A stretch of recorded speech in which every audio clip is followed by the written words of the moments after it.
Chaque semaine, on passe en revue toute l'actu tech et IA pour comprendre ce qui compte vraiment. Et cette semaine, Claude, le concurrent de ChatGPT, voudrait bien faire grandir ses parts de marché dans l'IA. Il y a les agents IA qui ont leur propre réseau social, qui se retrouvent sur des sites de rencontres. Ils peuvent même louer des humains, comme nous, on loue du gros matériel chez Kiloutou peut-être. Et puis cette nouvelle promesse d'Elon Musk, il annonce vouloir mettre sur orbite des data centers en activité. Donc ça, on savait que c'était ses projets. Mais là, il a des plans dans le temps et il veut que ce soit donc des data centers en activité dans l'espace d'ici seulement 3 ans. 3 ans, c'est la nouvelle promesse incroyable d'Elon Musk.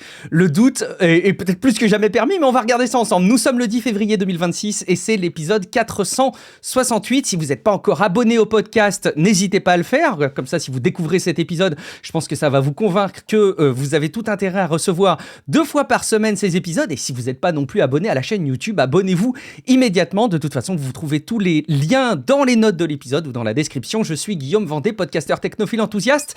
Et je ne suis pas seul, il est à la tech ce que Cupidon est à la Saint-Valentin, c'est Guillaume Poggiaspala. Salut Guillaume, comment vas-tu ? Ben ça va, effectivement, je me balade en général chez moi en slip, comme ça, avec un arc. Vraiment ? Bien sûr. On veut pas en savoir plus. Mais ça dépend des saisons quand même, effectivement. Oui, bah j'imagine qu'effectivement il y a des périodes qui sont moins propices pour ça, écoute. Merci beaucoup à Folzo, Toulac, Dan et Bidule. Bidule avec 2 L. Peut-être qu'il anticipe, Bidule, le fait qu'il y aura un Bidule IA qui va remplacer les smartphones. On en parle régulièrement dans Tech Café. Merci beaucoup, en tout cas à eux, de fouler le tapis rouge des personnes qui ont accepté de nous soutenir sur Patreon. Et merci infiniment également sur ce que j'ai décidé d'appeler le tapis rouge brodé d'or, les mécènes qu'on est fiers de citer à chaque épisode. Wimo.com, WYMMO.com. Et puis Duke Analytics, DUKE Analytics. Merci beaucoup à eux de soutenir Tech Café.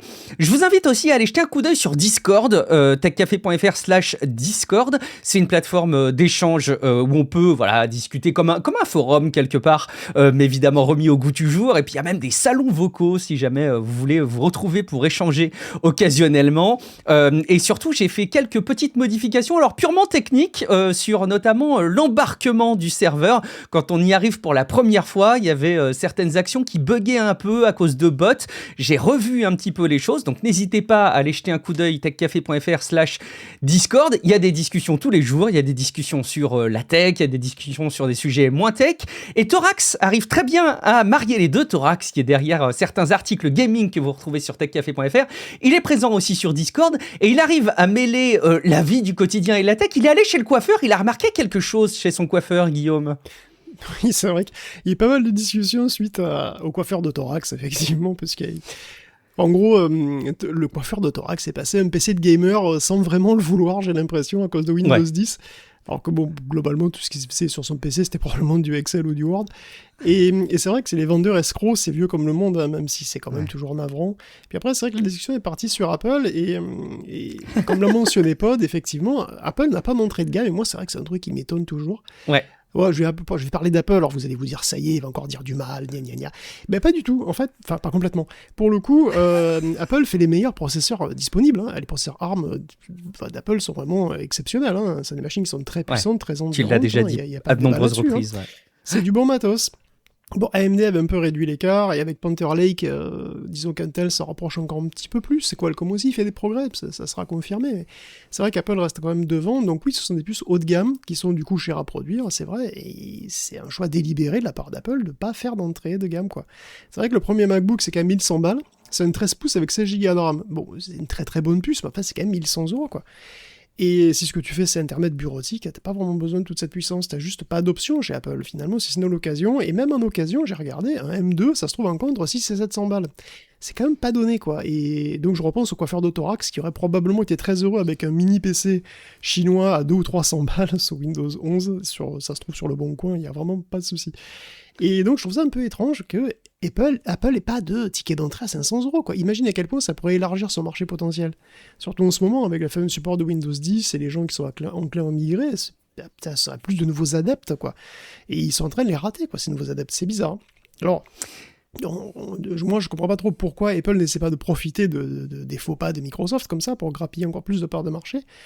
C'est vrai qu'avec la crise de la RAM, évidemment, c'est pas vraiment le bon moment pour tirer les prix vers le bas, mais bon, ça, on le savait pas vraiment il y a 2 ans, quoi, alors que la fin de support de Windows 10, on le savait depuis longtemps. Je trouve ça un peu étonnant qu'ils aient pas justement aussi dit, bah voilà, il y a des gens qui vont être dégoûtés, allons-y, quoi, essayons d'embarquer des gens, mais ils l'ont pas fait. Ils s'acharnent à proposer que du haut de gamme, quoi, globalement.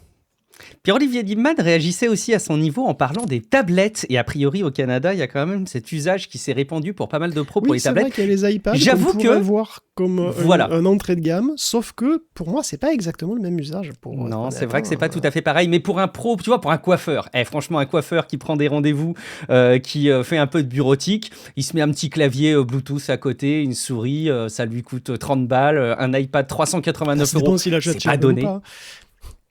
Le clavier. Comment? Pardon? Ça dépend s'il achète le clavier chez Apple ou pas. Oh, malheureux, il faut surtout pas acheter le clavier hors de prix. Il est très cool, hein, le clavier Apple, mais il est vraiment beaucoup trop cher. Bon, ben voilà, en tout cas, une illustration qui vous montrera que vous avez peut-être tout intérêt à aller sur Discord, techcafé.fr/Discord pour discuter entre vous et avec nous. Sans autre forme de procès, c'était le Super Bowl aux États-Unis et vous savez qu'on adore le sport dans Tech Café. Non. Pas trop, en fait. Mais...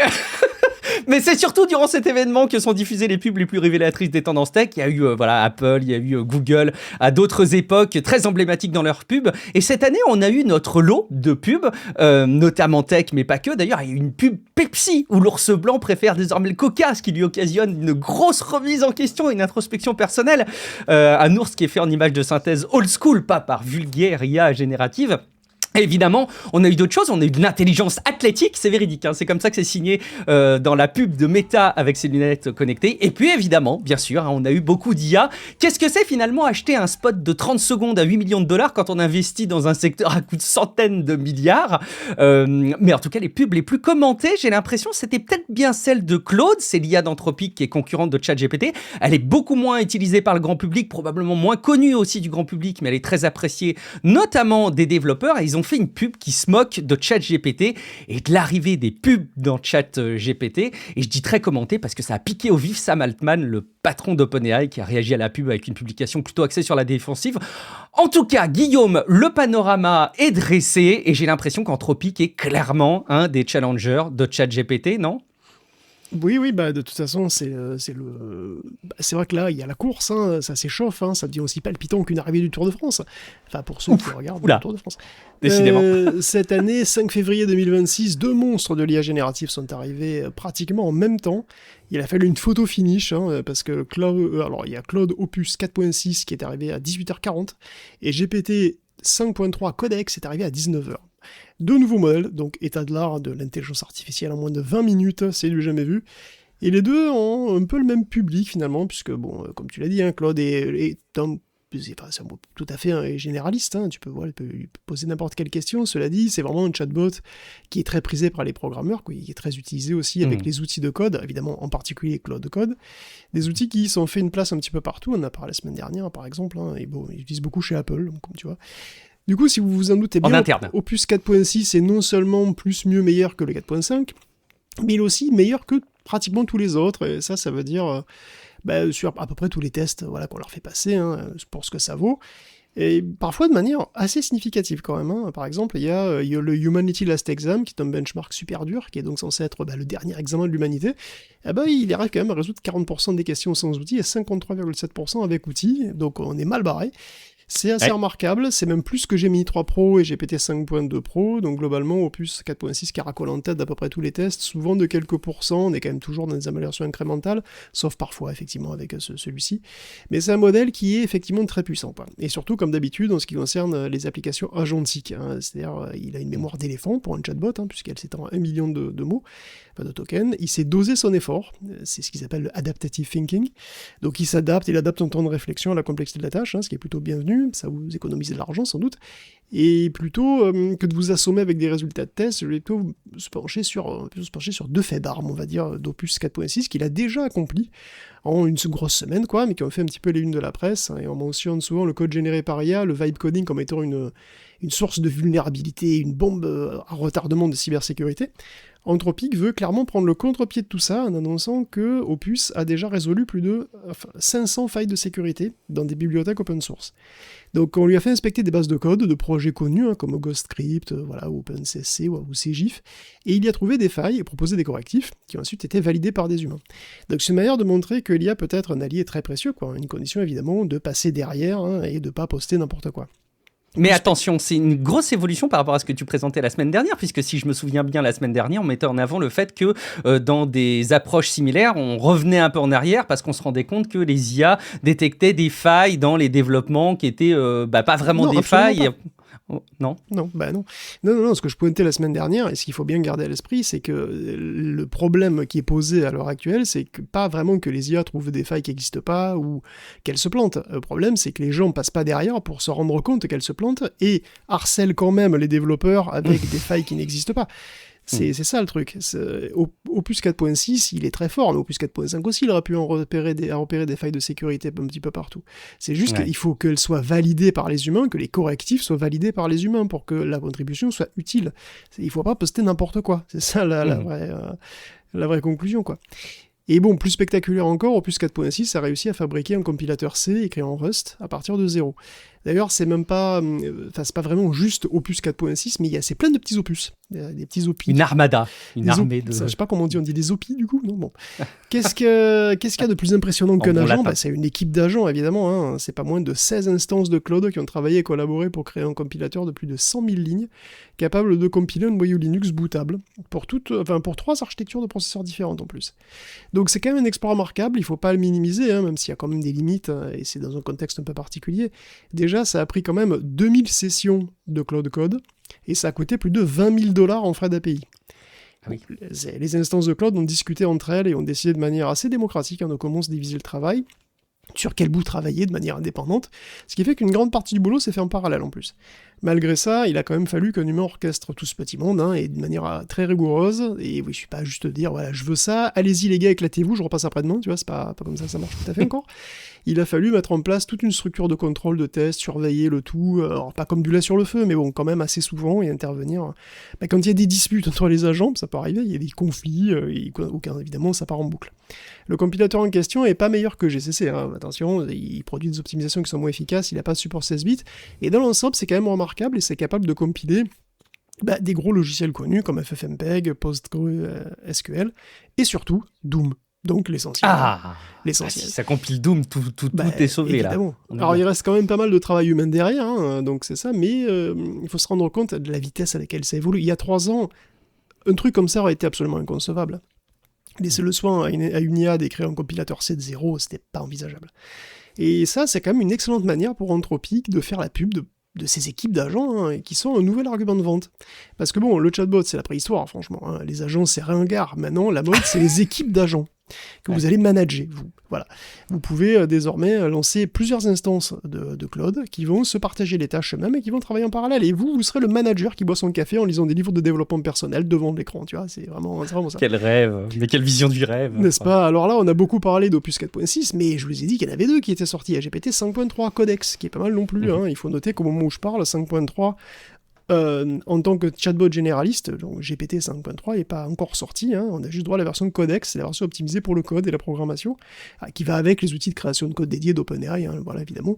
Selon les benchmarks qu'on choisit, qui sont commodément sélectionnés par les 2 entreprises, l'un est supérieur à l'autre, ou inversement, ce qui doit vouloir dire que grosso modo, ils sont à peu près aussi bons l'un que l'autre.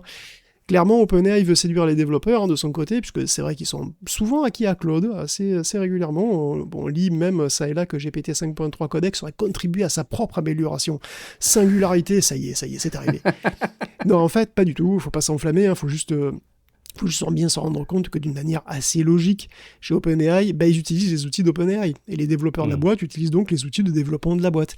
Donc il n'y a rien de plus logique. Donc effectivement, surtout qu'ils sont bloqués, si je dis pas de bêtises, en interne chez OpenAI, plus ou moins, sur Claude Code et sur les modèles. Ils ne peuvent pas utiliser Claude. Par contre, ils pourraient très bien utiliser des modèles open source ou autre, mais ils pourraient utiliser des modèles chinois, ce serait un peu mal vu, j'imagine.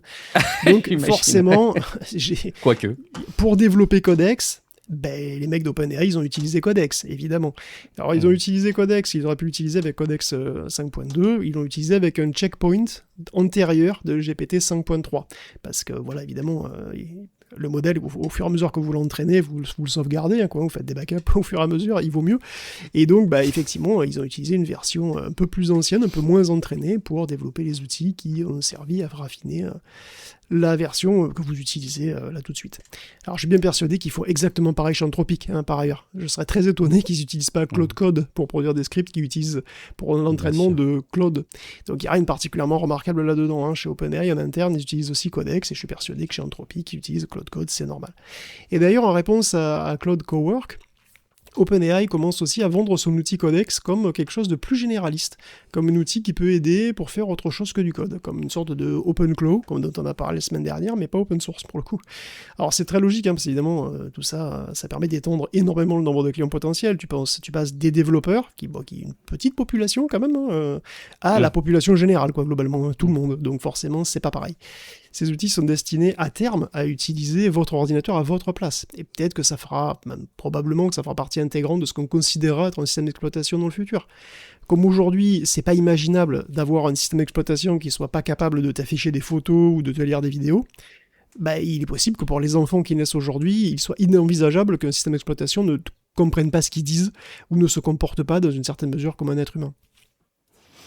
Je reviens sur l'adaptive thinking de Opus 4.6. Ça lui permet d'adapter son temps de réflexion, donc j'imagine le coût d'inférence, le coût d'exploitation en fonction de la tâche. Ça veut dire sommairement qu'on a trouvé une solution quand même pour que ces IA, quand on leur dit bonjour, elles ne soient pas amenées à avoir tout un dialogue interne trop compliqué et que le dialogue interne il est réduit pour dire bonjour, ou j'interprète mal? Non, c'est vrai. Bah, d'ailleurs, c'est même le cas pour certains modèles. J'ai remarqué que Nemotron de Nvidia était bien meilleur dans ce truc-là. Quand tu lui dis bonjour, il réfléchit quand même, parce que bon, il est pas trop sûr de lui, mais il va pas faire 10 pages, quoi. Il va faire un petit paragraphe, dire bon, ok, je réponds comme ça, et puis c'est bon.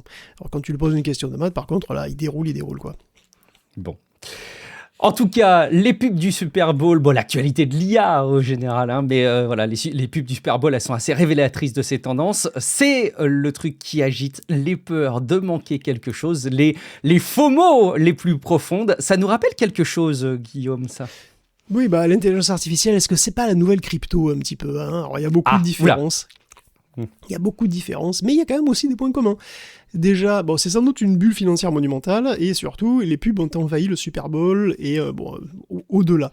Mais peut-être vous vous souvenez de ces pubs avec des acteurs connus comme Matt Damon pour les plateformes crypto, quand il y avait la folie des NFT. C'est vrai, j'avais oublié, ouais. Alors là, c'est plus vraiment la mode par contre, hein, les cryptos, parce que le Bitcoin n'a plus vraiment la forme. En 6 mois, il a perdu la moitié de sa valeur. Au moment où je parle, il est autour des 60 000 euros.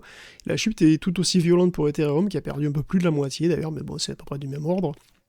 La valeur qu'il avait en août 2025 par exemple. Et puis les NFT, ils restent là où est leur place, c'est-à-dire dans les ténèbres glacées de l'oubli.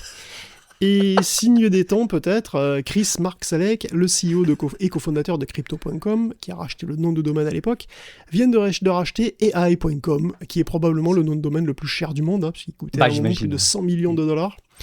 Et tout cet argent, probablement bien investi, va servir à lancer une nouvelle entreprise qui sera une sorte d'ADECO ou de Manpower pour agents IA. Donc vous venez, vous y louez votre prochain esclave synthétique. Et puis à terme, hein, parce que pour l'instant, il n'y a rien. La page est quasi vide. Il y a la possibilité de s'inscrire en donnant son numéro de carte bleue, ce que je ne vous conseille pas, franchement. Et bien sûr, pour lancer cette boîte, Chris n'a pas hésité à sortir le chéquier et à s'offrir une pub au Super Bowl. Il y avait plus d'une douzaine d'autres boîtes aussi qui avaient fait ça, visiblement assez riches pour se payer les minutes de pub les plus chères du monde et vanter les produits d'IA. Alors on avait évidemment Google, Amazon, Meta, t'en as parlé, Anthropic. On s'y attendait un peu. On a aussi des choses un petit peu moins connues comme Wix, Rippling, Ramp, Ring, et même une marque de vodka qui a essayé de se distinguer en produisant une pub entièrement générative, entièrement en vidéo générative. Alors c'est marrant parce que la pub, du coup, elle a un look 3D très basique d'ailleurs. C'est deux robots blancs, qui auraient pu être fait avec Blender sans aucun problème, et pour pas beaucoup moins cher probablement, puisqu'elle a quand même pris 4 mois à produire cette pub, ce qui est assez fascinant. Enfin bon, donc au-delà donc de cette athletic intelligence, j'aime beaucoup, des lunettes, énorme, des lunettes de Meta, c'est fabuleux. Et des sites web qui se construisent tout seuls, hein. Il y avait des pubs pour Nano Banana Pro, et puis il y avait celle d'Anthropic, comme tu l'as dit, qui a fait énormément parler et qui a pas du tout plu à Sam Altman, hein. Ça c'est vrai, oh là là. Pourtant elles sont rigolotes ces pubs, je sais pas si tu les as vues. Oui, je les ai vus effectivement, les pubs d'Anthropic. Et c'est vrai qu'il y a une guerre qui se mène désormais. C'est plus forcément. Il y a certes une guerre des modèles, et tu l'illustres une fois de plus cette semaine, mais on sait très bien que la semaine prochaine, il y aura des nouveaux gagnants dans cette course. Mais il y a aussi la bataille de la notoriété de l'IA.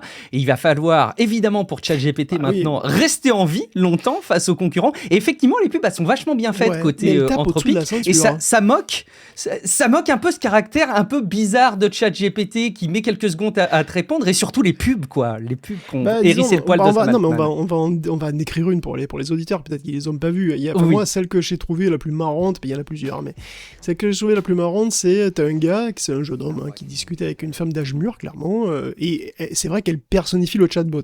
C'est l'intelligence artificielle, quoi. Donc, effectivement, elle est assez neutre, très, très composée, parfaitement calme, voilà, ce genre de truc. Et donc, lui, il est en train de lui raconter qu'il a du mal à communiquer avec sa mère. Et il lui demande des conseils. Et là, sur un ton très, très professionnel, aussi très neutre, la femme lui répond qu'il faut l'écouter, il faut être attentif, ce genre de conneries, quoi. Et puis, à un moment, il lui dit, mais si vous n'arrivez pas à communiquer suffisamment bien avec votre mère, je peux vous mettre en relation avec un certain nombre de femmes cougars qui cherchent des jeunes chiots vigoureux. La gênance. Tu veux que je te crée ton profil, mon chou? Et il y en a aussi une avec un mec qui fait du sport, et un coach qui personnifie lui-même une IA, et qui donne des conseils à peu près normaux, quoi, avant de lui proposer des suppléments qui sont clairement commerciaux, quoi, hein. Alors évidemment, c'est Anthropic qui fait preuve quand même d'une grande mauvaise foi en taclant la décision d'OpenAI d'inclure des pubs dans ChatGPT. Effectivement, il y aura des pubs contextualisées et ciblées dans la fenêtre de chat, donc si t'es un utilisateur gratuit ou Go, mais il n'y aura aucune annonce dans le corps de la discussion. Jamais le chatbot ne te recommandera directement quelque chose. Donc non, ChatGPT ne te recommandera pas des sites de femmes cougars. Le chatbot en lui-même ne sera jamais affecté. Et on voit clairement. Alors jamais, je sais pas. Bon, c'est pas prévu. D'après ce qu'il a dit Sam, voilà. Ouais. D'après ce qu'il a dit Sam, voilà, je parle, c'est le 10 février 2025. Voilà. C'est tout ce que je peux en dire. En tout cas, le chatbot recommande pas directement le produit. Et évidemment, c'est un coût un peu bas, quoi, qui a pas du tout plu à Sam Altman, d'autant moins que son concurrent se permet même d'afficher en énorme le mot trahison au début d'une de ses pubs. Et donc sur X, Sam il a commencé par dire que c'était plutôt fun, les pubs, et qu'il avait rigolé, tout ça, mais en réalité il répond si longuement que clairement... il répond longuement pour dire que c'est un gros scandale, donc dire qu'il a rigolé, c'est un peu, je pense pas trop en fait. Hein. Donc on le dit chaque semaine, mais OpenAI a une position très délicate. Non seulement il a commandé pour je ne sais combien de centaines de milliards de data centers chez Amazon, non pas chez Amazon, mais je veux dire, voilà, vous voyez ce que je veux dire.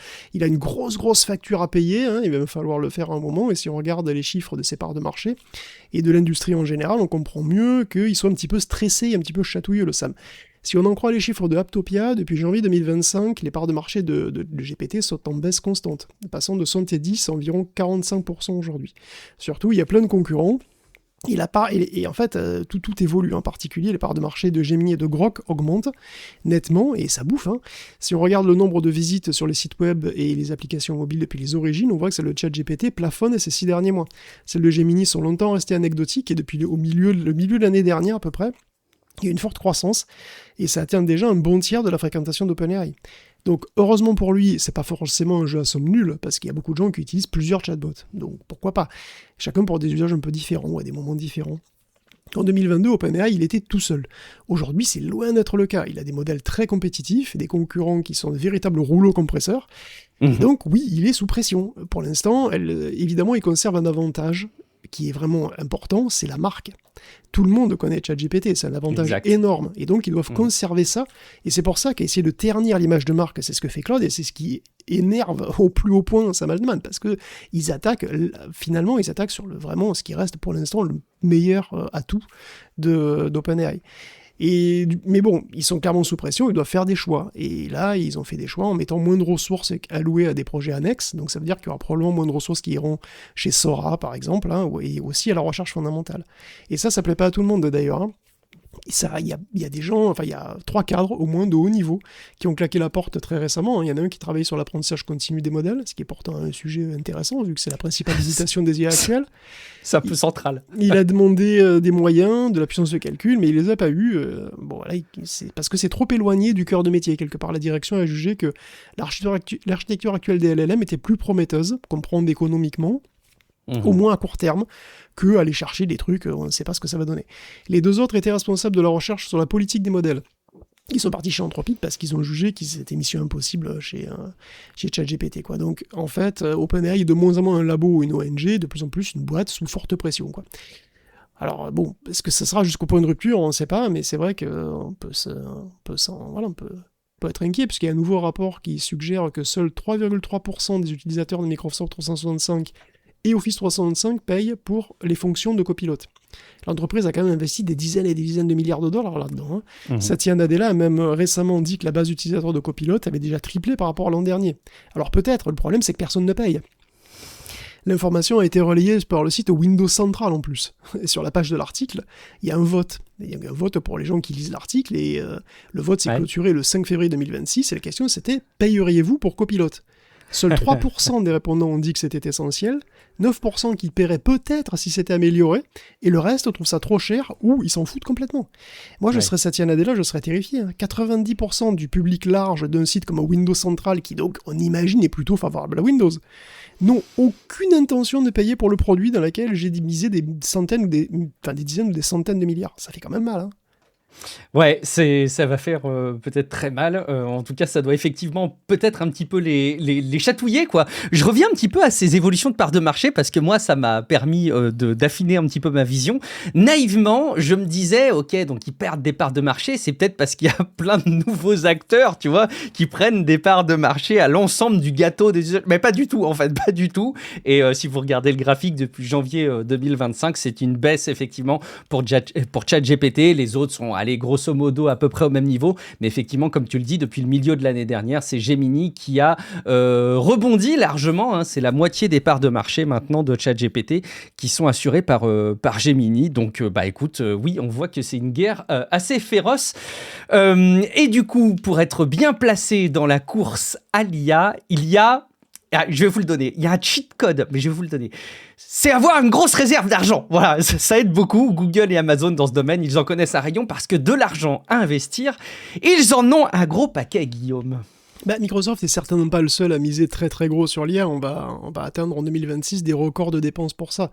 Pour les data centers et autres technos du futur, hein, c'est vraiment à celui qui aura le plus gros, le plus énorme, le plus titanesque carnet de chèques. Ce jeu-là, c'est Amazon qui va sans doute gagner cette année, puisqu'il projette quand même pas moins de 200 milliards de CAPEX, comme on dit, hein, donc capital expenditure, donc des dépenses, quoi. Tout ça pour l'IA, les robots et les satellites. Ses propres puces aussi, hein, pour ses serveurs. Donc l'an dernier, c'était déjà 131 milliards, et là on explose tous les records. Et pas loin derrière, on va avoir Google, avec entre 175 et 185 milliards de dépenses prévues pour 2026. C'était seulement, si j'ose dire, 91 milliards l'année dernière. Pour Meta, on aura entre 115 et 135 milliards. Et Oracle, qui est un pauvre clochard, c'est seulement 50 milliards. On est dans des niveaux d'investissement cumulés qui sont proprement historiques, hors de toute proportion. On pourrait dépasser en cumulé 660 milliards de dollars cette année. Google, par ailleurs, va plutôt bien au passage, hein, attention.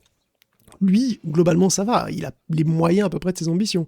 On a eu ses résultats financiers. En 2025, il a totalisé plus de 400 milliards de chiffre d'affaires. C'est une croissance de 15%. YouTube et Google Cloud continuent de croître. D'ailleurs, hein, Google Cloud en particulier, c'est 70 milliards de chiffre d'affaires cette année. Et YouTube, c'est 60 milliards. Mais même pour des boîtes aussi énormes que ça reste des dépenses monstrueuses. Et ça, ça commence à faire lever des sourcils d'investisseurs. Parce que oui, il y a quand même une limite, hein, et ils commencent à se demander si tout ça va réellement se concrétiser par un vrai retour sur investissement à un moment donné, quoi.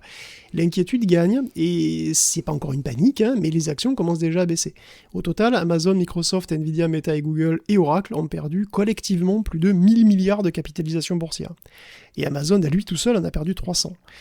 Étonnamment, pour le moment, Wall Street répond différemment selon les boîtes. Parce que Meta et Alphabet ne semblent pas affectés, pour le moment, alors qu'Amazon et Microsoft prennent assez cher. Microsoft empire très cher, on l'a dit la semaine dernière, hein, sur le sujet. Oui, ça a peut-être un rapport avec les 3% dont on parlait tout à l'heure. En tout cas, on remarque aussi que les grands fonds d'investissement ne sont pas à l'abri, puisqu'on peut noter par exemple qu'Ares, Blackstone, Carlyle et compagnie ont perdu entre 3 et 11%. Alors, il est encore trop tôt pour dire si on est en face de l'éclatement de la bulle ou pas, mais ce qui est certain, c'est qu'il y a désormais une méfiance, et ça c'est nouveau. Ouais, c'est une vraie méfiance, et puis la route toute tracée, c'est peut-être celle vers l'éclatement de la bulle. Je sais pas si ça arrivera, je sais pas quand. Bref, ça fait un petit moment qu'on en parle. L'avenir nous le dira, on sera là pour le partager, mais oui, il y a des différences entre la valeur de la bourse, les résultats des entreprises et l'adoption de l'IA par les entreprises et le grand public qui sont à regarder les uns à côté des autres. L'outil dont tout le monde parle et qu'il vaut mieux éviter, c'est OpenClaw. On vous a déjà parlé d'OpenClaw, l'agent IA qui avait fait le buzz la semaine dernière. Cette interface qui peut gérer votre quotidien, tout ce que vous pouvez imaginer de bureautique, calendrier, les boîtes mail, etc., en le sollicitant par des outils de messagerie comme WhatsApp par exemple. Alors on parlait déjà des enjeux de sécurité et en fait, semaine 2, Guillaume, c'est encore pire. La semaine dernière, j'ai pas pu faire autrement, je me suis amusé avec OpenClaw moi-même. Parce que bon, aussi, des fois, je suis comme très bien, c'est ce qu'on voulait. Alors, bien sûr, avec des modèles d'IA locaux, parce que vous me connaissez, c'est mon dada de tout faire tourner sur mes PC à moi. Et ce qui est très rigolo, d'ailleurs, à faire, mais ça limite aussi pas mal les capacités du système, vous vous en doutez. Il faut des LLM qui sont quand même assez puissants, avec une grande fenêtre de contexte, parce que ça envoie du token, c'est vraiment affolant, quoi. En réalité, OpenClaw est très proche d'un outil de codage agentique, comme on les appelle maintenant, du type Quencode ou OpenCode, de ce genre-là.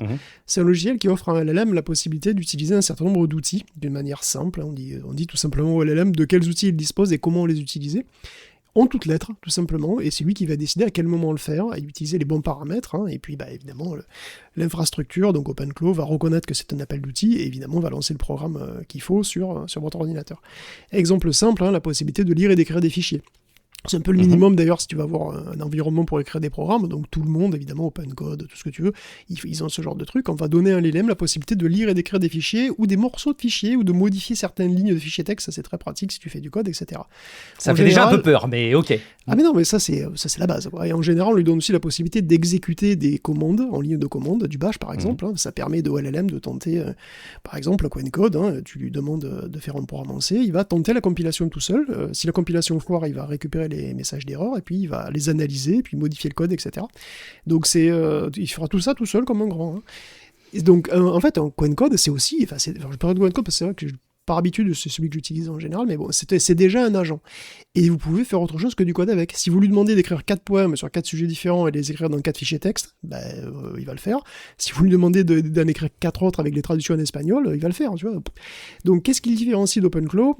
En fait, il y a principalement 2 choses, je dirais. La première, c'est l'intégration avec les outils de messagerie. Presque tous les outils de messagerie, vous n'êtes pas obligé de passer par l'interface du logiciel, qui peut être en texte ou via le web, mais vous pouvez utiliser la messagerie de votre choix, Telegram, WhatsApp, Signal, etc. Ouais. Enfin, je dis ça, moi je ne suis pas arrivé parce que manifestement le logiciel est très jeune quand même, et il est vibe-codé jusqu'à l'os, je pense, parce que déjà l'interface web, c'est un vomi de réglages qui sont parfois redondants, parfois complètement incompréhensibles.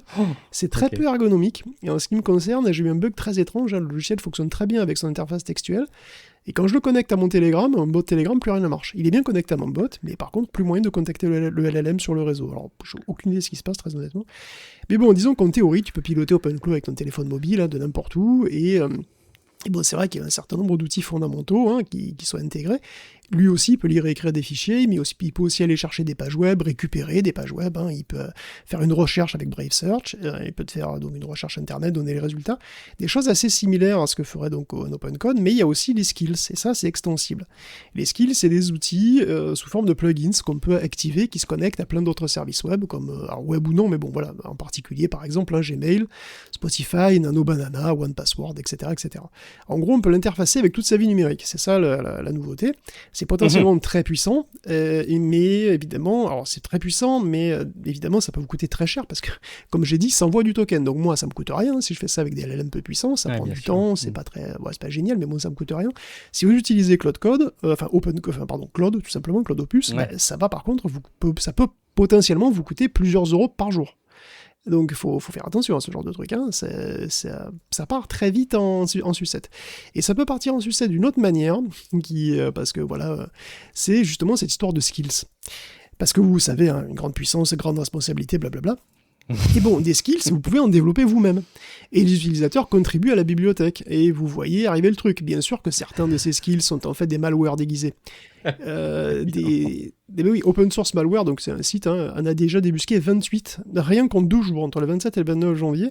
Depuis, il y en a 386, je crois, qui en ont été... non, 386, pardon, c'est entre le 31 et le 2 février. Donc il y en a 386 supplémentaires. Donc là, on a déjà plus de 400 skills problématiques, et voilà, évidemment... forcément, il va y en avoir plus, et je vous le donne en 1000 et 1000. Évidemment que souvent, ce sont des skills pour faire du trading de crypto-monnaie. Et oui, voilà la boucle est bouclée, évidemment. Et qu'au passage, bien sûr, ils essaient de vous en voler. Bon, il n'y a pas que ça, on peut aussi vous voler des informations personnelles, voire vos clés cryptographiques, SSH par exemple, pour accéder au calme à votre ordinateur, des mots de passe pour le navigateur, des clés API, quoi, etc., etc. Ce qui est marrant, c'est que parfois, ces skills malware contiennent des instructions pour l'agent, pour qu'il fasse des trucs qu'il ne devrait pas faire, mais aussi pour l'utilisateur. Il y a un skill Twitter qui contenait des instructions à destination de l'utilisateur, pour qu'il aille et clique sur un lien et télécharge un infostealer. Donc c'est une sorte de phishing via ton agent. C'est ton agent qui te fait du phishing. C'est assez marrant. Tout est possible. Et comme OpenClaw est toujours très à la mode, tous ces skills sont téléchargés parfois des milliers de fois. Et tout ça, voilà, c'est une bombe à retardement, si j'ose dire. C'est quoi les mesures de sécurité que tu prends, toi, quand tu testes des trucs comme ça qui vont aller accéder à tes fichiers, etc. Tu le crées dans des machines virtuelles ou est-ce que tu as d'autres... Non, en fait, je l'utilise sur des machines qui sont destinées qu'à ça. Et en général, dans des VM, oui. Oui, d'accord, ok. Tout simplement. Ouais, prenez vos précautions, évidemment, si vous je ne l'ai pas aussi, connecté, moi j'ai utilisé en gros pas que les trucs de base, j'ai pas connecté à des skis, j'ai pas connecté à mon Gmail, tout ça, j'avais pas vraiment confiance. Et par contre, pour le reste, effectivement, voilà, ouais, tu lances une VM et puis voilà, tu t'amuses. Ouais. Faites attention, au minimum, la machine virtuelle, effectivement, j'imagine que d'avoir des machines dédiées à ça, ça peut être chouette. Oui, si vous avez un PC qui traîne et sur lequel il n'y a rien d'autre de précieux, évidemment, vous pouvez faire ce que vous voulez. Vous avez une sorte de burner PC. Attends. Un PC qui va subir vos expérimentations les plus horribles en matière d'IA. Bon, allez, on parle des IA, on parle spécifiquement des agents IA, et il existe maintenant des versions pour IA de services en ligne. Je suis sûr que vous avez vu ça passer, parce que la presse généraliste a relié. Services en ligne, en gros des équivalents à Adopte un mec ou Kiloutou, les services pour les agents IA arrivent, les sites de rencontres arrivent pour les IA, et les sites de location d'humains. C'est ce qu'on peut voir en ce moment, Guillaume. Salut à toi, c'est Guillaume du montage, celui qui est en train de récupérer un petit peu la vidéo, qui fait quelques ajustements pour la mise en ligne sur YouTube. J'espère que tu passes un bon moment pendant cet épisode de Tech Café en vidéo. Et puis, juste pour info, là, au moment où je te parle, il y a eu un petit souci d'enregistrement.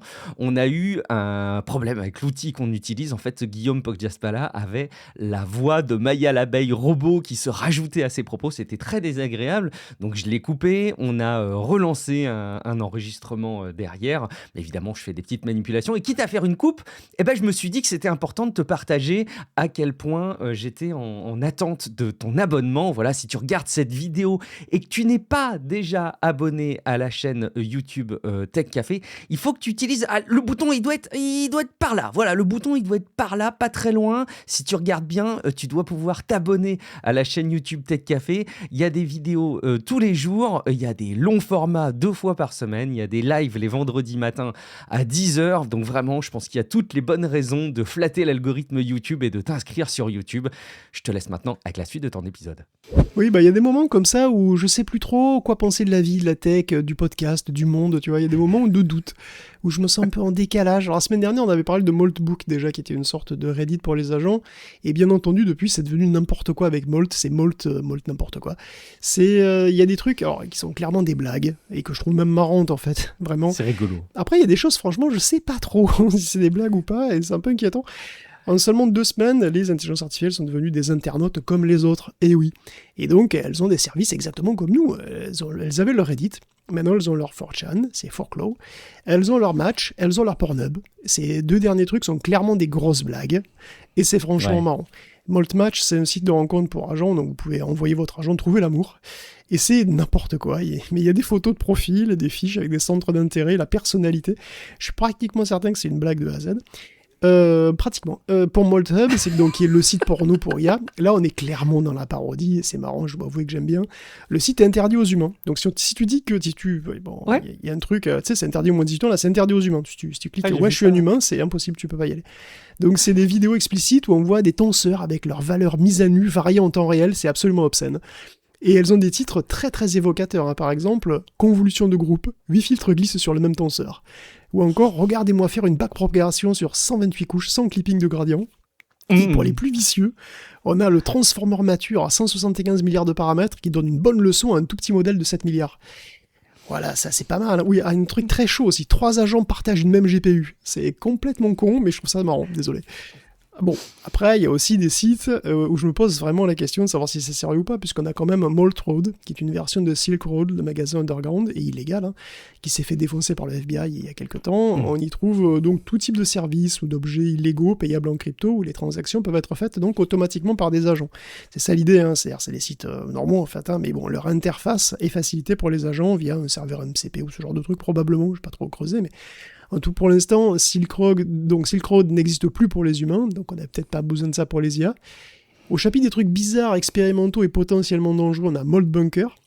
C'est un service pour IA qui leur permet de se sauvegarder et de faire en runtime qui leur permet de s'auto-répliquer et qui peut permettre à des robots de se cloner, de se migrer sans intervention humaine. C'est le genre d'info qui fait trembler monsieur et madame Michu quand ils suivent l'actu. Le service se targue d'offrir à ses clients un réseau décentralisé, une confiance totale et une protection totale contre les humains. C'est bon alors, je suis rassuré. C'est marrant. Bon, je doute très fortement que le site soit à la hauteur de ce qu'il promet, parce qu'il se lancerait que le 13 février, donc techniquement il n'est pas encore en ligne. Bon, je sais pas si c'est sérieux ou pas, franchement. Je sais pas pourquoi les humains pourraient ce genre de machin, je sais pas s'ils sont capables de faire ce genre de machin, parce que ça leur prendra en fait des ressources assez importantes, donc je suis pas sûr, mais bon. En dernier, cerise sur le gâteau, c'est bien sûr Rent a Human. Les humains peuvent louer, les humains qui peuvent donc louer des services d'un agent. Je veux dire, on a vu sur AI.com, là c'était le but, hein, c'est vous allez sur le site AI.com, vous louez les services de votre agent, alors pourquoi pas l'inverse? Après tout, comme le site l'annonce sur sa page d'accueil, les robots ont besoin de bras, de corps, de votre corps. Les IA peuvent faire elles peuvent faire plein de trucs bien sûr, hein. Mais quand il s'agit d'interagir avec le monde réel, de toucher des trucs, ils peuvent louer un humain pour le faire pour elle, quoi. Et donc, vous pouvez devenir louable pour une IA, mais vous serez payé, hein, vous créez votre profil. Il y a des agents qui peuvent vous trouver via des outils, pareil, protocole MCP, voilà, ils vous donnent des instructions, vous faites la tâche, une fois qu'elle est faite, vous êtes payé. Louer des gens pour effectuer des micro-tâches, conceptuellement, on le fait déjà, c'est le Mechanical Turk d'Amazon, hein, donc il n'y a absolument rien de nouveau. La seule chose qu'il y a de nouveau, c'est l'interface en fait. Tout le reste, il n'y a rien de spécial.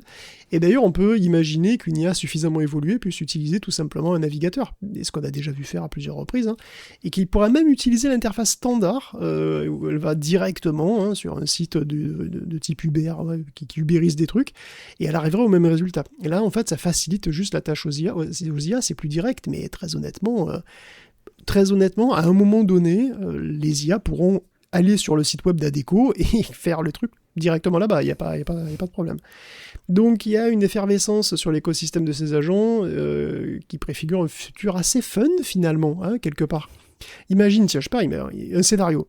Ton fils, c'est pas très bien dans ses baskets en ce moment, alors toi évidemment tu bosses, t'as pas le temps, t'es un cadre dynamique, voilà. Donc tu vas demander à un agent de faire quelque chose pour lui remonter un peu le moral, quoi. Bon. Et donc en discutant avec, l'agent, il va éplucher les réseaux sociaux aussi de ton gamin, et puis il va se rendre compte que ton fils est harcelé, quoi. Et très simplement, ton agent, il va pouvoir aller séduire une Tesla avec autopilote sur Maltmatch.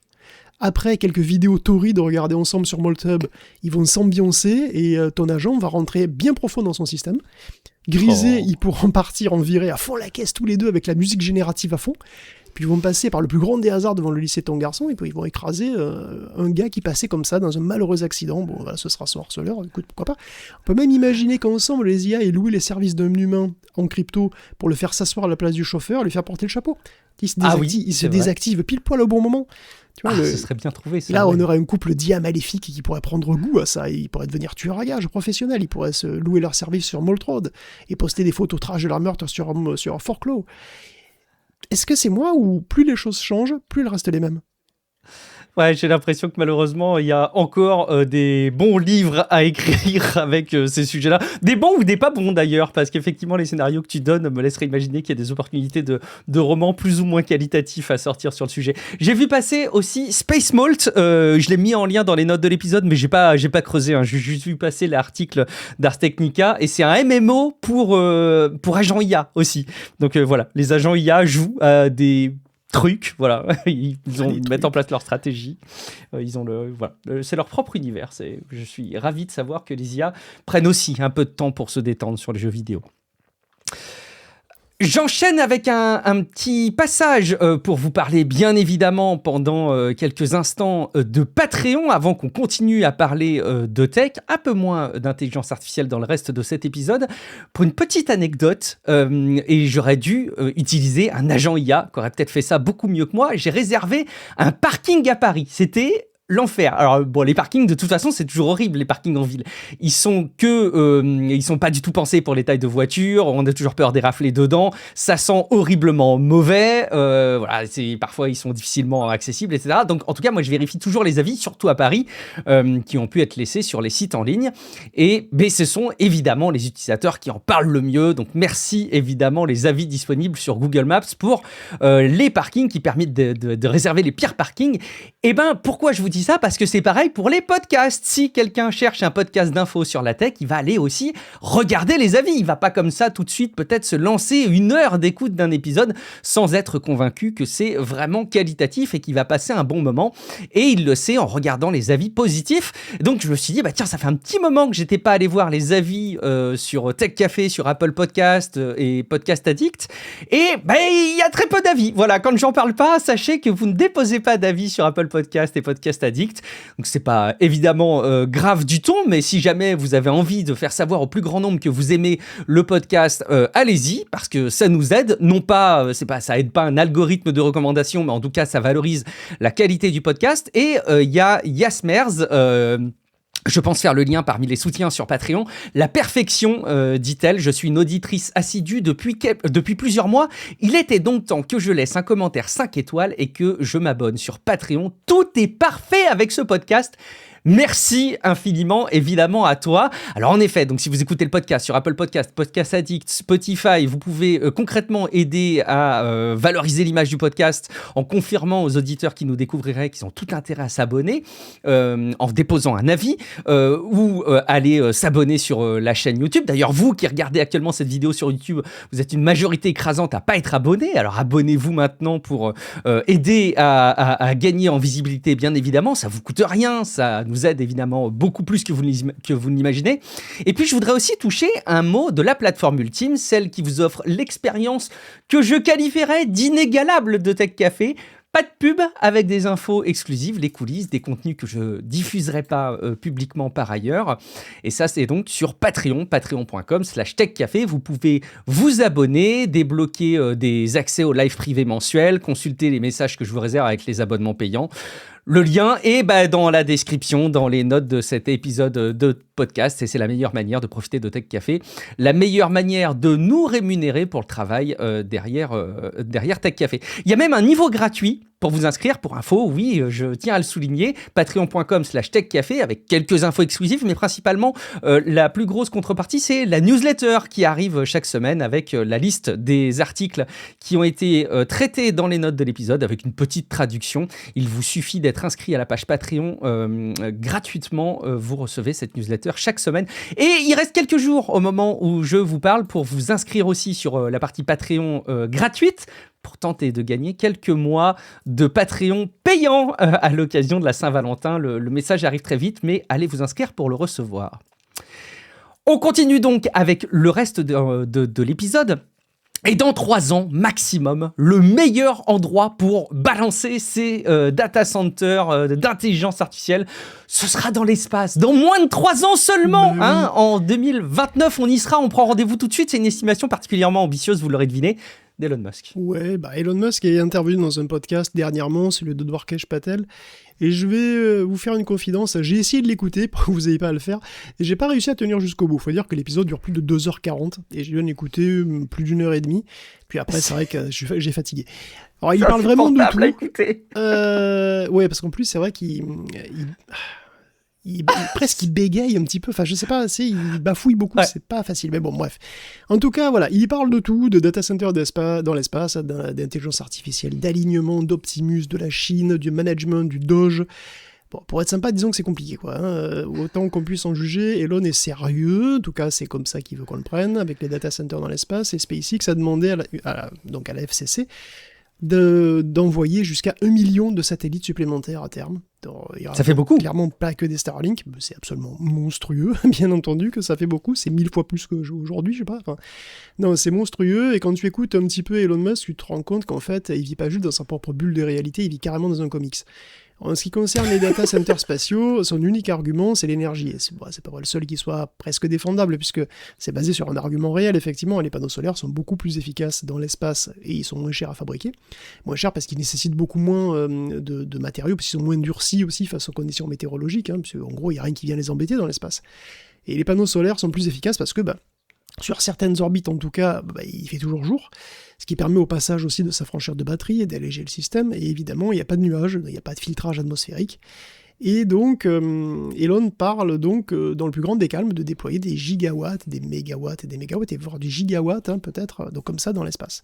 On a l'impression que tout le reste des défis technologiques n'existe pas, quoi. Envoyer et déployer des installations énormes dans l'espace, qui sont donc plus exposés aux débris et qui vont en générer encore sans doute plus, parce qu'1 million de trucs, je sais pas comment tu vas faire, ne serait-ce que pour manœuvrer les flottes de vaisseaux, quoi. C'est la gestion du différentiel de température aussi, ombre au soleil, qui est pas du tout évidente. Les rayonnements cosmiques, la rentabilité d'une puissance de calcul qu'il faudra louer certainement très cher pour compenser les bris exorbitants du déploiement et de la maintenance. Et faire tout ça avec une fusée qui n'est toujours pas au point. Starship avance, c'est vrai, mais il n'est toujours pas au point. Elle sera en plus occupée à bien d'autres choses dans un futur proche, l'émission Artemis par exemple. Et donc, ce qui est encore plus compliqué, parce que dans 3 ans, c'est vraiment dans pas très longtemps. Et le plus fabuleux, c'est qu'Elon parle de mégawatts dans l'espace d'ici quelque chose comme 36 mois, et il dit « Je prédis que ce sera de loin l'endroit le moins cher pour installer l'IA. » Donc ce sera donc dans l'espace, dans 36, peut-être même 30 mois, il dit. Donc dans moins de 3 ans, il sera moins cher d'installer des GPU dans l'espace que sur Terre. On a le droit d'être dubitatif. Elon Musk vit dans un comic, je te dis, il parle de civilisation de type Kardashev 2, ce qui est un concept de science-fiction, c'est quand une civilisation est capable de capter la totalité de l'énergie de son étoile. Et puis il pense aussi intelligence artificielle et alignement, comment une intelligence super puissante se comporterait. Il répète que XAI a pour mission de comprendre l'univers, et que pour ça, le chatbot doit être curieux et surtout pas politiquement correct. Surtout pas politiquement correct, puisque s'il est politiquement correct, il va mentir, et donc évidemment, l'IA doit chercher la vérité à tout prix. Ce qui est intéressant avec son concept de la vérité, c'est à quel point il est naïf. Enfin, en tout cas, en apparence, c'est vraiment ce qu'il dit.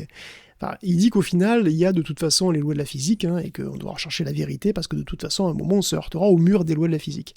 Ah bon ? Si on est politiquement correct, on se heurtera à une contradiction venant de la physique.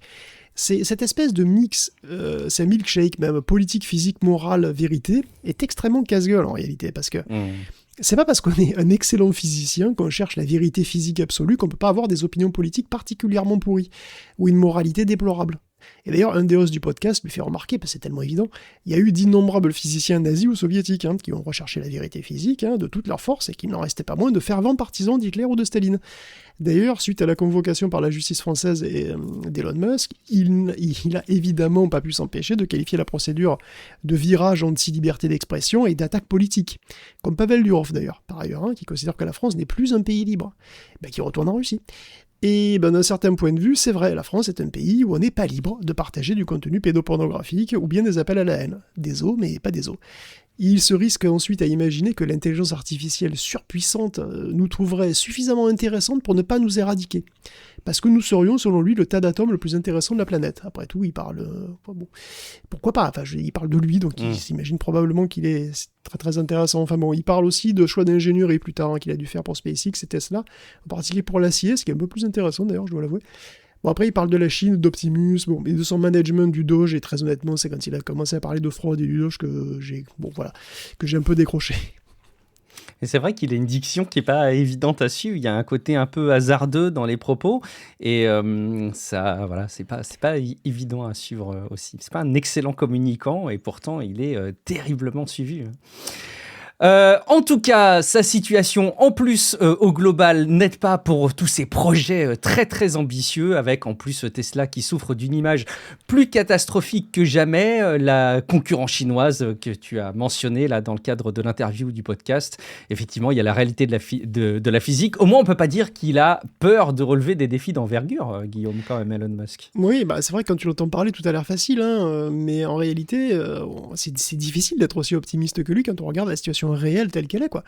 On se dit que ça va pas être facile. SpaceX va investir massivement pour créer des data centers dans l'espace. Ok, revenons pas dessus.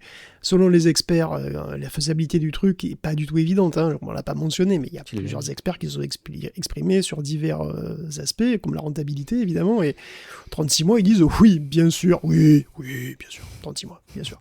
D'ailleurs, paradoxalement, alors attention, ne me faites pas dire ce que j'ai pas dit. Peut-être que d'ici 36 mois, ils auront envoyé, 10 GPU dans l'espace, avec des gros trucs. Ça, c'est possible, hein, de faire un proto qui fonctionne, et qui fait des calculs, c'est possible. Mais, une mise à l'échelle industrielle, comme il faudrait, là, par contre, on n'est pas vraiment sur le même truc. Hein. Et bon, paradoxalement, Elon vient de faire sur X, d'ailleurs, un volte-face, qui peut paraître étrange au premier abord, mais qui peut aussi être pris comme un signe de pragmatisme. Puisqu'il l'a dit, même aujourd'hui ou hier, je sais plus, il veut se focaliser sur les colonies lunaires plutôt que martiennes. Oui. C'est un 180 degrés qui pourrait apparaître comme une trahison, même, hein, de tout ce qui nous rabâchait depuis, 2002. Parce qu'il y a que les imbéciles qui changent pas d'avis, finalement. Et puis, faut dire que c'est quand même vachement moins loin, la Lune. C'est vrai que la Lune a du potentiel, hein. On avait parlé, par exemple, pour lancer des engins de sa surface, parce que la gravité y est beaucoup plus faible, on peut probablement exploiter des minerais dessus, puis il y a aussi les questions militaires. Parce qu'il y a vraiment des militaires qui ont ça à l'esprit, quoi. Chez certains militaires, il y a l'idée qu'avoir des missiles sur la Lune, d'avoir des bases militaires sur la Lune, ça constituerait un atout dissuasif imparable. Parce que, oui, c'est vrai que, du coup, tu peux lancer des trucs et c'est difficile de t'en empêcher, quoi. Alors Tesla se réoriente vers les voitures autonomes et les robots, et là encore, c'est pas du tout gagné, tu vois. Prenons les robots taxis. C'est des voitures autonomes. Le problème, c'est qu'il n'y a pas de législation pour les voitures autonomes pour l'instant. En tout cas, pas à l'échelle ni nationale américaine et certainement pas mondiale. Et le problème concerne d'ailleurs tout autant Tesla que Waymo. Et les deux sont allés à une audition du Sénat en espérant probablement faire pencher les législateurs de leur côté, quoi, pour qu'ils accélèrent un peu la mise en place d'une réglementation claire et sympa. Ça n'a pas du tout tourné comme ils espéraient. Hein. Ils se sont tous les deux fait agresser par les sénateurs. Tesla, plus particulièrement sur la sécurité des autopilotes de ses voitures. Il y a eu plusieurs accidents, plusieurs procès, plutôt médiatisés. Il était aussi question du marketing de l'autopilote, hein, qui fait penser qu'il n'y a pas besoin d'intervention humaine alors que c'est pas vrai. Waymo aussi s'est fait un petit peu griller sur la sécurité, puisque les sénateurs n'ont pas trop apprécié les propensions de ces voitures à se prendre des bus scolaires, ça passe mal. Et surtout, ils n'ont pas du tout apprécié le choix de l'entreprise de prendre une voiture chinoise pour ses futurs modèles. C'est vrai que toute l'électronique et que tous les senseurs et l'intelligence sera faite par Waymo, mais par contre, la base, ce sera une voiture Geely, je sais pas trop comment ça se dit. En tout cas, c'est un manque de patriotisme, on va dire, qui passe pas très bien. Et les deux constructeurs, en plus, délocalisent très largement les métiers de supervision des taxis, hein, parce qu'il y a quand même des gens qui supervisent les flottes de taxis, donc tu as un superviseur pour plusieurs taxis qui surveille que ça se passe plutôt bien, quoi. Et en général, c'est des Philippins. Les emplois qui sont créés ne le sont pas aux États-Unis, et un sénateur a même accusé Tesla de mettre en danger des vies américaines et de transférer des emplois critiques à l'étranger. Le moins qu'on puisse dire, c'est qu'ils se sont pas fait des bisous, quoi. Je suis pas sûr que l'activisme politique d'Elon Musk ait été si fructueux, quand même, hein. Donc, pour ce qui est d'avoir une immense flotte de millions de véhicules dans le monde entier, qui rapportent des milliards et des milliards de dollars par an, on n'y est vraiment pas. Et ni pour l'un ni pour l'autre, d'ailleurs. Et on peut mentionner au passage que, selon une statistique, là tu en parlais, hein, c'est une stat de Reputation, Trust and Analytics, c'est un cabinet finlandais qui a mesuré la popularité de plein de marques différentes, hein, en Europe du Nord. Celle de Tesla, elle est au plus bas. Elle est dans les profondeurs du classement, dans le même panier que Temu et Shein. Tesla, pardon. Tema, ouais. Tesla, mais c'est ça. Écoute, Tesla, ça le fait. Même combat. Donc Tesla veut basculer d'une entreprise qui fabrique des voitures à une qui fournit du transport et des robots. Si on parle de robots, même si on imagine que le robot, c'est un secteur qui va devenir monstrueux avec des milliards de dollars, voilà, dans 20 ans, Tesla n'est pas nécessairement le mieux positionné pour capter le marché. Hein. 90% des robots humanoïdes vendus en 2025, c'était des compagnies chinoises. Pour l'instant, évidemment, les chiffres sont très faibles, puisqu'ils en ont vendu dans les 15 000 unités, entre 13 et 18 000 unités. C'est Unitree qui en a vendu le plus, d'ailleurs, et le second, c'est Agibot. Tous les deux, ils sont chinois, bien entendu. Et les Américains sont très loin derrière pour le moment. Les chiffres sont anecdotiques. Mais c'est vrai que la Chine applique la même stratégie qu'elle a appliquée avec les voitures électriques. Et pour le coup, ça a bien marché, quoi. Et il y a une chance que ça marche aussi pour les robots humanoïdes si jamais les gens en achètent en masse. Tesla, il est parfaitement conscient de la menace, d'ailleurs. Hein. Et je rappelle au passage, qu'Airbus, d'ailleurs, a choisi de tester des robots chinois dans ses usines, et pas américains. Et techniquement, de toute façon, même si je pense que le meilleur robot actuel, il est américain, c'est pas Optimus, hein, c'est Atlas. c'est celui de Hyundai et Boston Dynamics. C'est lui qui est le plus avancé, à mon avis. Optimus, il est loin d'avoir fait ses preuves et il est probablement bien derrière. Dans les deux secteurs qui sont censés donc porter Tesla dans les prochaines décennies, il part avec une énorme concurrence et pas mal de retard en réalité. Donc moi, je serais un investisseur, ça me ferait réfléchir. Hein. Ouais, bon, c'est à surveiller parce qu'ils peuvent progresser très très vite, mais effectivement, tout ce qu'on a pu voir passer sur Boston Dynamics et les robots, c'est assez incroyable. Là où on a eu quand même pour le moins des doutes pour les robots d'Elon Musk. Bon, pendant qu'on y est là, qu'on parle d'Elon Musk, je vais pas arriver à prononcer son nom, dis donc le pauvre. Pendant qu'on parle d'Elon Musk, parlons de X, son réseau social, anciennement Twitter. On a enfin eu une version actualisée de l'algorithme qui fait fonctionner le réseau social. La promesse, offrir de la transparence sur son fonctionnement, Guillaume. Oui, on l'avait évoqué, mais il me semble qu'on l'avait évoqué, mais X effectivement vient de mettre en ligne donc le code source, je cite, de son algorithme de recommandation. Il s'en est beaucoup vanté, Elon, parce que effectivement aucun autre réseau social ne fait ça. C'est vrai, c'est une victoire pour la transparence, tout ça. Alors effectivement, il me semble pas qu'un autre réseau social fasse ça. Par contre, pour ce qui est de la transparence, pas complètement, ça reste un peu trouble quand même. Hein. En réalité, X avait déjà publié une version de son code en 2023 qui était très partielle, il manquait des bouts, et c'est aussi le cas de la version qui est publiée cette année. On peut certainement apprendre des trucs avec le code qui est posté, c'est pas complètement sans intérêt, néanmoins il manque quand même une brique essentielle en particulier, qui est le modèle d'intelligence artificielle qui fait tourner tout ça. Parce que s'il y a une partie algorithmique qui est lisible, le gros du boulot, la vraie recommandation, elle est faite par un modèle de deep learning. Et ce modèle de deep learning, il n'est pas fourni. Pas plus que les données d'entraînement ou ses hyperparamètres, et ça n'a rien d'étonnant. Il me semblait que, je dis peut-être des bêtises, mais il me semblait que les instances de Grok qui sont exploitées et que tu es en train de décrire étaient des instances qui avaient elles-mêmes été publiées par ailleurs, mais je me trompe peut-être. Hein. Non, ils utilisent effectivement un modèle Grok, un modèle de type Grok, mais ce modèle de type Grok, tu peux pas le télécharger. Ok, d'accord. Non, mais il semblait et tu as aucune information dessus. Ça reste une boîte noire qui est sur leur serveur, quoi. Hein. Tu sais pas. Mais c'est normal. Enfin, je veux dire, ça m'étonne pas. Tu vois, je veux dire, c'est un secret industriel. Ce serait même dangereux pour leur business de tout publier. Mais du coup, c'est quand même le moteur, quoi. Donc ça limite un peu l'intérêt de publier l'algorithme. Si tu ouvres le capot de la voiture, il n'y a pas de moteur. Bon, Tu vois, je vois la remarque, et j'ai peut-être très mal compris, mais sur GitHub, dans la publication, l'implémentation de Transformer est issue de la version open source Grok 1 de XAI et adaptée au cas d'utilisation des systèmes de recommandation. Mais à quel point? Oui, mais attends, est-ce que c'est Grok 1 ou est-ce que c'est une variation de Grok 1? C'est probablement une version de Grok 1 qui a été très largement réentraînée. Tu vois, si l'architecture de Grok 1, ok, mais je veux dire, c'est certainement pas le Grok 1 qui a été publié. Ça m'étonnerait énormément. Je pense que c'est un modèle qui a été lourdement modifié. Je fais tout pour qu'on soit objectif dans cette histoire. Non, mais je pense que c'est intéressant de le savoir, tu vois. Mais ce modèle Grok, à mon avis, c'est un modèle qu'ils ont bien entendu et c'est parfaitement normal. Hautement fine-tuné pour être très, très, très efficace à sa tâche particulière. D'ailleurs, je pense que c'est complètement... Enfin, si c'est le Grok qui a été publié, le premier Grok, il est énorme. Il est extrêmement inefficace. Si j'utilise ça... Non, mais c'est vrai, sans déconner.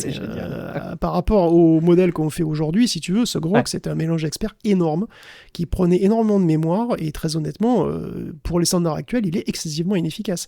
Si j'utilise vraiment ce modèle-là pour faire leurs recommandations, c'est excessivement inefficace. J'y crois pas une seconde. À mon avis, j'utilise un modèle qui est probablement plus petit, plus évolué et évidemment entraîné spécifiquement pour cette tâche. Je vois pas comment ce serait possible autrement, mais bon, écoute.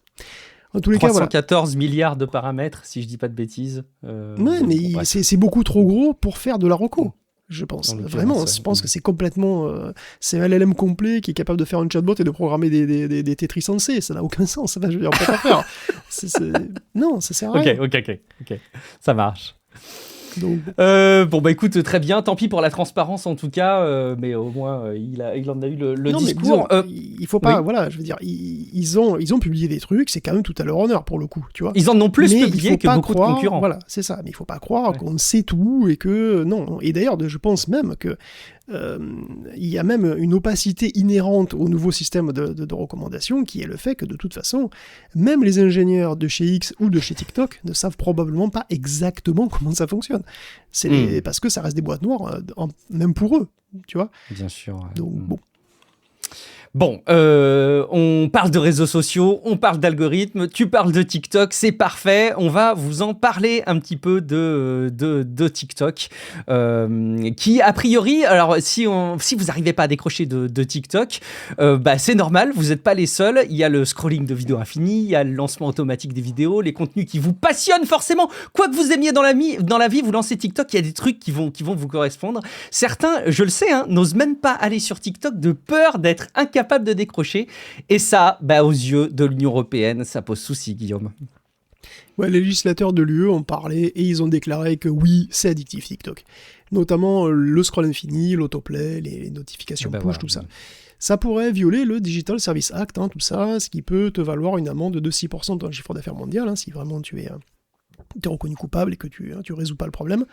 La Commission européenne, et que l'Europe a les cojones d'appliquer ses propres règles, parce que ça, c'est pas évident non plus, mais bref.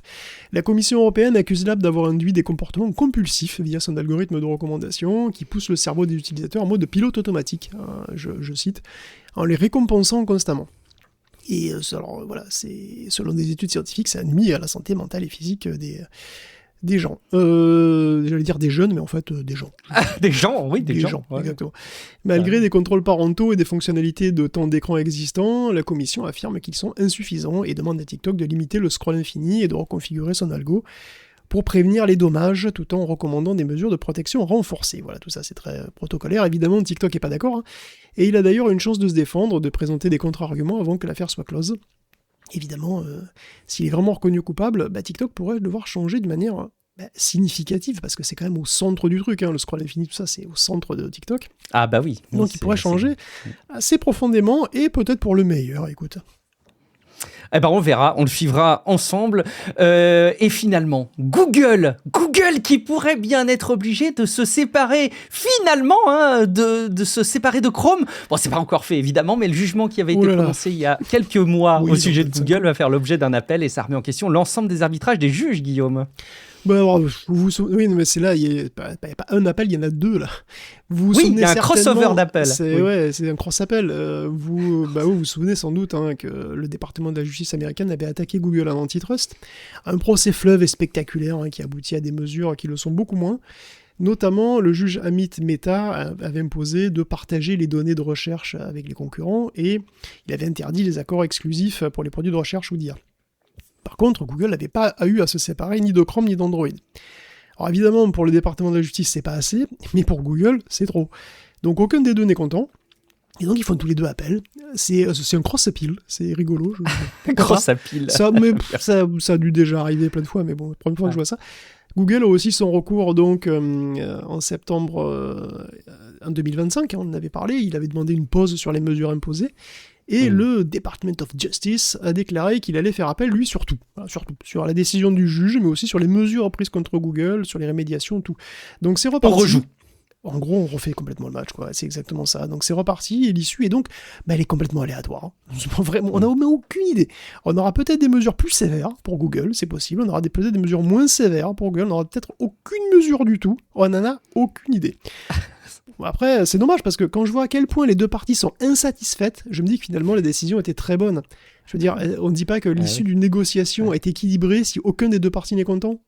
Ouais, c'est vrai, t'as raison. Ouais, c'est vrai, finalement, ils ont peut-être tous les deux à perdre côté Department of Justice et côté Google. Finalement, ils vont peut-être être tous déçus. Après l'appel, il y a encore un truc, non? Je sais pas, j'en sais rien. Peut-être pas d'ailleurs. Attends, mais je sais pas parce que ça dépend à qui ils font appel. Mais là, je crois que c'est la fin là.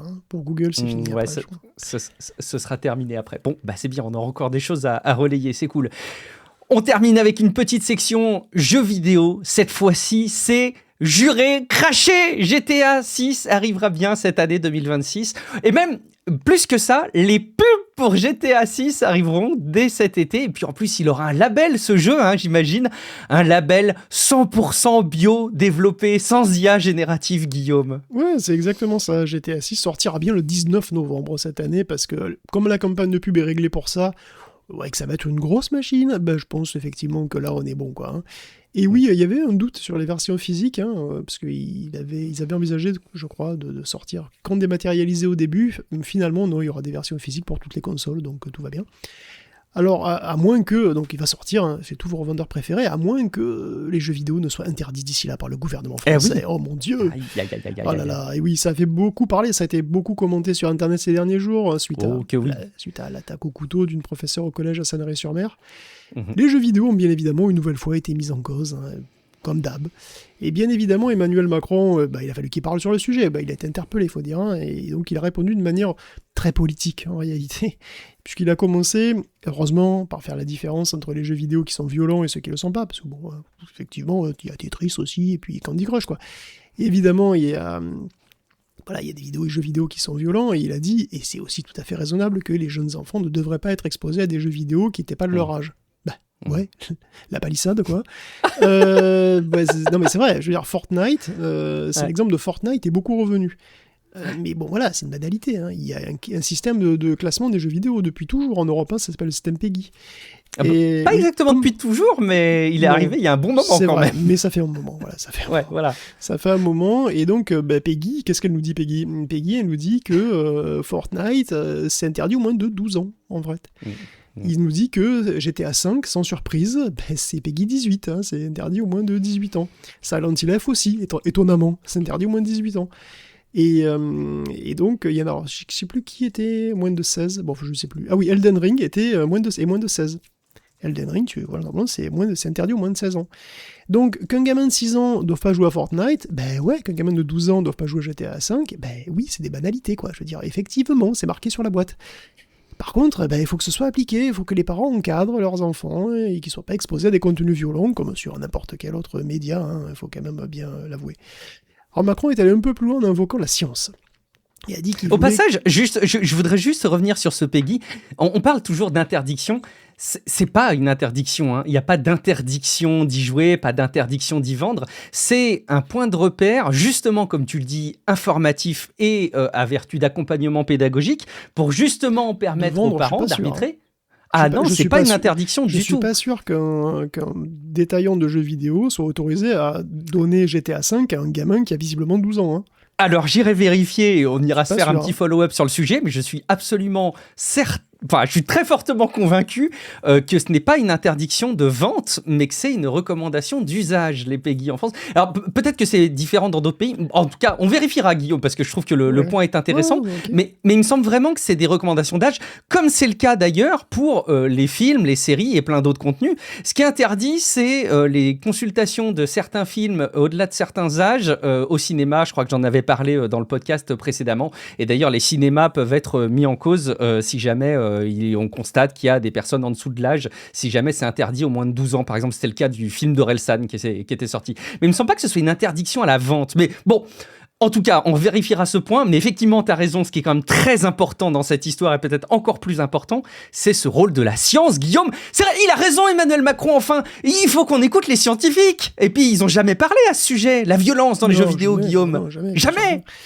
Oui, il a dit qu'il voulait des études scientifiques qui lui permettent de déterminer s'il devait interdire certains jeux vidéo ou pas. Mais les études, elles existent déjà. Hein. Le jeu vidéo, ça a plus de 30 ans, donc on a un peu de recul et on sait très bien que le jeu vidéo ne rend pas violent.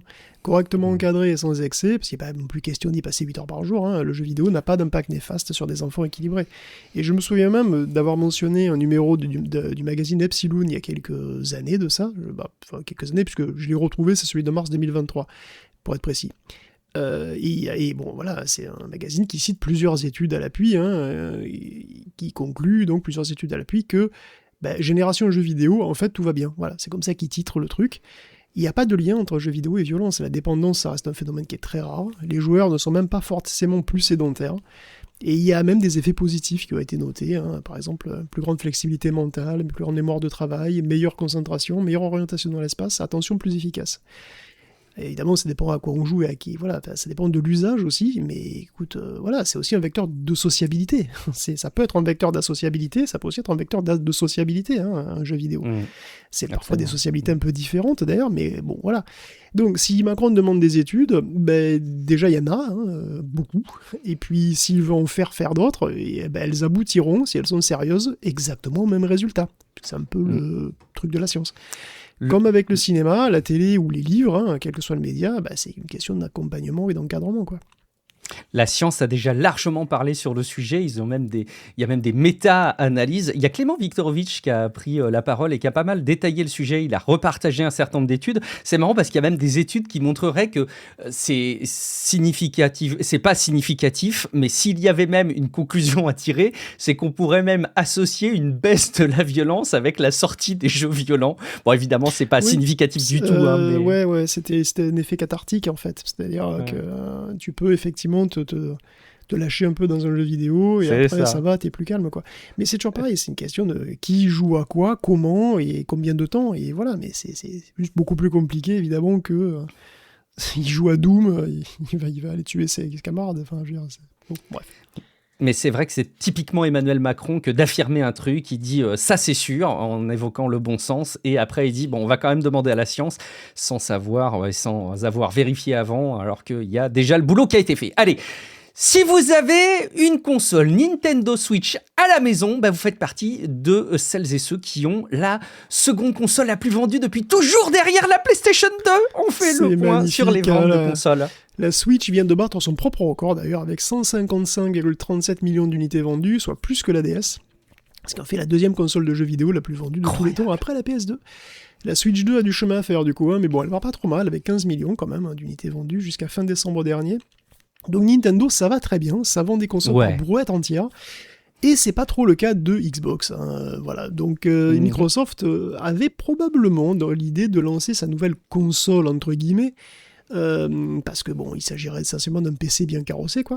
Mais bon, apparemment, il avait dans l'idée de la lancer assez vite, dès 2027, et c'est ce que révèle d'ailleurs AMD.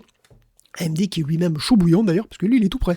Les puces spécifiques qui ont été co-développées avec Microsoft sont totalement prêtes, et donc eux ils pourraient lancer la machine en 2027 sans aucun problème. C'était probablement le plan, mais vu la disponibilité de la RAM et des composants, c'est peut-être pas ce qui va se passer. On ne sait pas. La rareté de la RAM affecte tout le monde, même si pour l'instant Sony affirme être à l'abri, au moins pour cette année, parce qu'il a été très prudent. Apparemment, il a pris ses dispositions et normalement, les PlayStation 5 ne devraient pas augmenter de prix, en tout cas pas à cause de ça, en 2026. À cause de ça, oui. Oui, je décide peut-être, mais voilà. Donc Sony a fait la fourmi. Par contre, il est possible que Valve, de son côté, ait été plutôt cigale. Sa nouvelle Steam Machine, aussi appelée la GameCube, va être différée et son prix sans doute revu à la hausse. Alors le plan est toujours de lancer la machine au premier semestre, par contre quand et à quel prix, mystère. Et le prix évidemment, c'est fondamental pour le succès de la machine, parce qu'au vu de la puissance qu'elle va développer, si elle coûte $600, elle pourrait se vendre très bien, si elle coûte moins elle pourrait se vendre très bien, si elle en coûte plus par contre, si elle coûte $1000, elle va tomber dans l'oubli aussi sec, la pauvre. Parce que bon, avec ça, et le problème c'est qu'elle a quand même 16 plus 8 gigaoctets de mémoire. Donc la conjoncture va l'affecter. En gros, c'est un gros mauvais timing pour Valve. Il n'a pas de chance. Ouais, on le savait que ça allait leur tomber dessus, puisque évidemment toute la situation de la RAM a été un peu consécutive à l'annonce de cet appareil. Donc on suivra ça, bien évidemment. J'en conclus donc dans cet épisode avec un petit mot. Donc oui, pour vous rappeler que vous pouvez recevoir la newsletter en vous inscrivant sur patreon.com/techcafé. Et puis, un truc qui est hyper important, c'est que vous puissiez discuter entre vous et avec nous sur le serveur Discord, techcafé.fr/Discord. Et bien entendu, ce qui est assez incontournable, c'est de savoir où on peut retrouver Guillaume Poggiaspala. Guillaume, où on te retrouve ? Je sais pas où on me retrouve. Écoute, il y a tellement de trucs à faire, à regarder, ça me file mal à la tête. Je devais regarder Fallout et je sais pas que finalement j'ai pas fait. Et tu sais pas qu'HBO vient d'annoncer qu'ils allaient adapter Baldur's Gate en série. Mais incroyable. Donc Donjons et Dragons quelque part. Donjons et Dragons en série, c'est Craig Mazin, c'est le mec qui fait Last of Us qui va s'y coller. Donc ça va être une série en 28 saisons vu la durée de vie des jeux. Non, bon, je sais pas. Non, le jeu, apparemment le jeu va raconter une histoire qui se passera après Baldur's Gate 3. Et apparemment le showrunner il est hardcore, il aurait passé plus de 1000 heures sur Baldur's Gate 3 quoi, c'est un fou. Ah ouais. Bon, j'imagine qu'il y a moyen d'y passer du temps. Très fidèle au lore évidemment et aux mécaniques de Donjons et Dragons. Après les adaptations de Donjons et Dragons, souvent c'est pas la folie en film ou en série. Le dernier film était bien. Ah, je l'ai pas vu. Bon, voilà. Je il est vraiment marrant. Très bien. Je vais aller regarder. Au second degré ou premier degré, il est bien ? De toute façon, c'est une comédie. Ah bon d'accord, donc ok très bien. Je vais aller le voir, je me le garde. Moi aussi je me lancerai peut-être dans Fallout parce que c'est souvent qu'on me le recommande. Merci beaucoup pour cet épisode Guillaume, merci beaucoup à vous qui nous avez écoutés. Vous me retrouvez sur YouTube, sur Twitch assez régulièrement. Sur Discord il va y avoir des infos autour du jeu vidéo, là sur l'aspect un peu communautaire, il y a des choses, des idées de Thorax. Allez suivre ça risque d'être intéressant. Merci beaucoup pour votre fidélité. Rendez-vous dans quelques jours pour un prochain épisode de Tech Café. Ciao à toutes et à tous. Ciao à tous.